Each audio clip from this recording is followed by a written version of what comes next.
Jagat media sosial Asia Tenggara memanas setelah muncul tuduhan serius terkait meriam artileri boran buatan Turki yang diuji coba oleh militer Malaysia.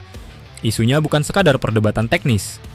Yang dipersoalkan adalah dugaan ledakan laras saat uji coba, masalah akurasi tembakan, dan tuduhan penutupan informasi oleh oknum militer Malaysia. Tuduhan ini langsung memicu reaksi keras.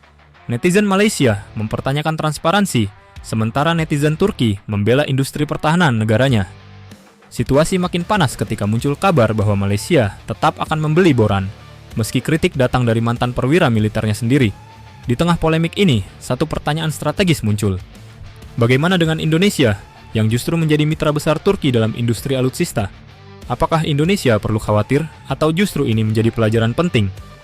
Di titik inilah isu ini menjadi penting untuk dibedah secara objektif. Sebelum menarik kesimpulan, satu hal harus ditegaskan. Dalam dunia pertahanan, isu teknis, tuduhan, dan keputusan politik tidak boleh dicampur adukan. Karena itu, mari kita mulai dari fakta paling dasar. Apa sebenarnya meriam boran? Dan bagaimana posisinya dalam doktrin artileri modern?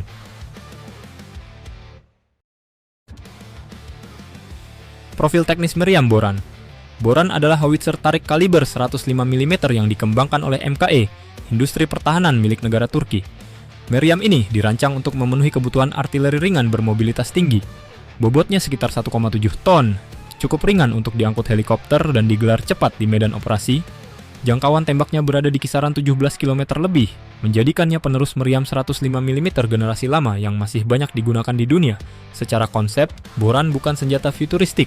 Ia adalah platform konvensional yang dimodernisasi. Namun dalam dunia artileri, satu prinsip berlaku mutlak.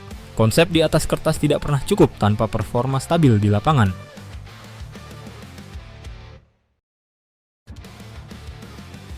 Uji coba di Malaysia dan isu akurasi. Malaysia diketahui melakukan uji coba boran sebagai bagian dari proses evaluasi pengadaan. Dalam narasi yang beredar, muncul klaim bahwa uji coba tersebut tidak berjalan mulus. Disebutkan adanya masalah akurasi tembakan, bahkan dugaan kegagalan struktural pada laras. Perlu ditegaskan secara jujur, hingga saat ini, tidak ada laporan resmi terbuka dari Angkatan Darat Malaysia yang menjelaskan detail teknis uji coba tersebut ke publik. Namun justru disitulah persoalan bermula. Dalam dunia pertahanan modern, ketiadaan klarifikasi seringkali memicu spekulasi yang jauh lebih berbahaya.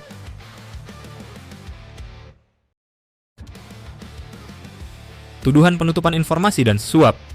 Kontroversi meningkat drastis ketika muncul tuduhan bahwa oknum militer Malaysia disuap oleh produsen boran agar insiden uji coba tidak dilaporkan secara terbuka. Ini adalah tuduhan paling sensitif dan serius dalam seluruh polemik ini. Sampai saat ini, tuduhan tersebut belum pernah dibuktikan secara hukum.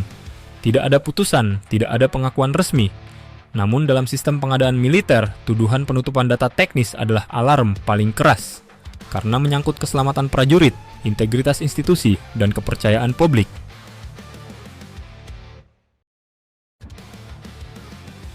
Malaysia tetap membeli.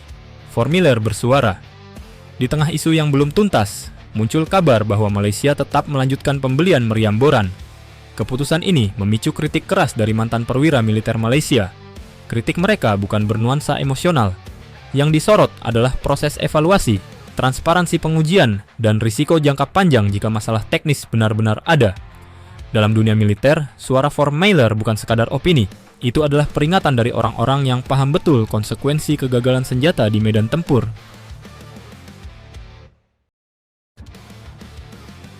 Posisi Turki dan realitas industri pertahanan. Di sisi lain, industri pertahanan Turki bukan pemain kecil. Produk-produk Turki digunakan di berbagai konflik nyata dan telah melewati uji tempur.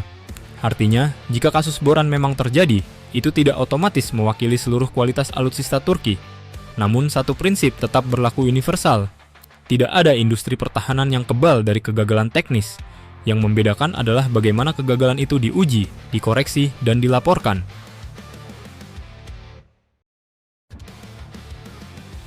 Pelajaran strategis bagi Indonesia. Lalu bagaimana dengan Indonesia? Indonesia adalah mitra strategis besar Turki dalam industri pertahanan. Namun Indonesia membeli alutsista bernilai tinggi dan strategis, dengan proses evaluasi panjang dan berlapis.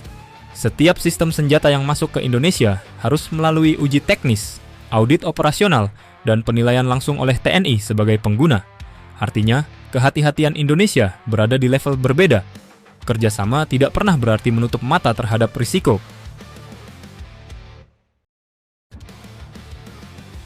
Kisruh boran menunjukkan satu realitas penting. Dalam dunia pertahanan, isu teknis, kepentingan politik, dan reputasi industri selalu saling bertabrakan. Yang membedakan negara satu dengan yang lain adalah bagaimana mereka mengelola risiko tersebut. Bagi Indonesia, pelajarannya jelas. Bukan soal dari mana senjata itu berasal, melainkan seberapa ketat pengujian dan seberapa jujur evaluasinya. Karena pada akhirnya, yang dipertaruhkan bukan kontrak, bukan reputasi produsen, melainkan nyawa prajurit dan kedaulatan negara.